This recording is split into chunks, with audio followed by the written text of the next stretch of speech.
हर कोई वो एक इंसेन हेल्थ स्टोरी ढूंढ रहा है और हमारे पास एक ऐसी स्टोरी है जो आपका दिमाग हिला देगी।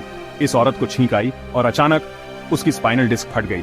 जब वो हुई तो एक नर्व दो वर्टेब्रे के बीच में दब गई। बस ऐसे ही उसकी बॉडी हो गई। हिलना भी बहुत दर्दनाक था। डॉक्टर्स ने सर्जरी की, एक बार नहीं, 2 बार नहीं, बल्कि 3 बार। दर्द इतना ज्यादा था कि उसे हेलुसिनेशंस होने लगे। पेन किलर्स, उनसे तो कुछ असर ही नहीं हुआ। 2 साल तक वो बिस्तर से रही। ऐसा लगता था जैसे जिंदगी उसका मजाक उड़ा रही हो। फिर डॉक्टर्स ने कुछ नया ट्राई किया, एक इम्प्लांट जिसे कहते हैं। उससे नर्व पर जो प्रेशर था वो कम हो गया।